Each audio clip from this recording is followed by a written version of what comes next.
Council recommended to prescribe a uniform rate of 12% on all milk cans, meaning steel, iron, aluminium, which are irrespective of the use.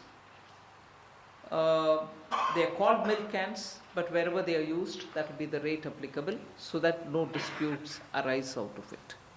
They have a standard shape, so that will determine what is a milk can and what is not. Then Council also recommended to prescribe a uniform GST rate of 12% on all carton boxes and cases of both corrugated and non-corrugated paper or paper board. This will in particular help the apple growers of Himachal Pradesh, the apple growers of J&K, whose request it has been for quite some time. The Fitment Committee has also recommended it now. There are details about HSN codes on this matter, but simple step is corrugated, non-corrugated, carton boxes made of paper or corrugated paper, non-corrugated paper or paper board will all benefit from this.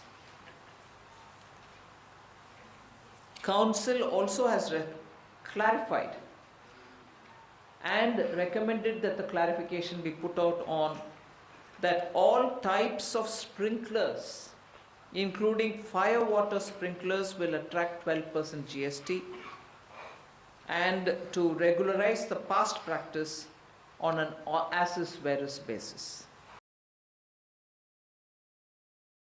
On services, there are just 2 points which I'll highlight to you. Services provided by Indian Railways to the common man, sale of platform tickets, facility of retiring rooms, waiting rooms, cloakroom services, battery operated car services are being exempted from GST. Further, intra-railway supplies are also being exempted. The other, which is very important,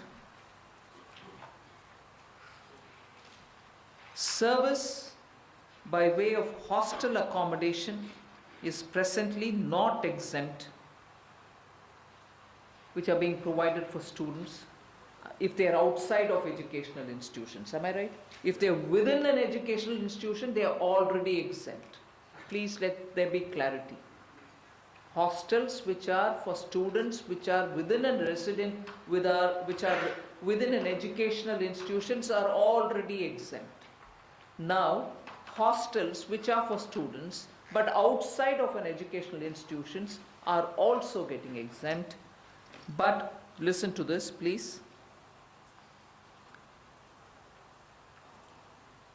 The measure of relief for students and working professionals, Council has recommended to exempt accommodation services having a value of supply up to 20,000 per person per month.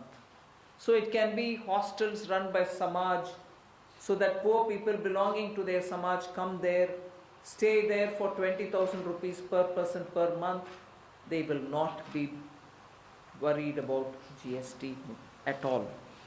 The condition, of course, is those provided these services are supplied for a minimum continuous period of 90 days. So it's not like, I don't want to take the name of branded names. It's not as a tourist who come and stay for 3-4 days and go away, no GST. No. It is meant for students, and therefore if they come and 90 continuous days if they stay, yes, they are exempt. Up to 20,000 rupees per person per month. So hostels run for people who come from rural areas and stay in some hostel which is run by either communities or social welfare organizations, not of the government, even private. They are not going to be touched by GST, provided it is 20,000 per person per month and provided that is continuously occupied by that person for 90 days at least.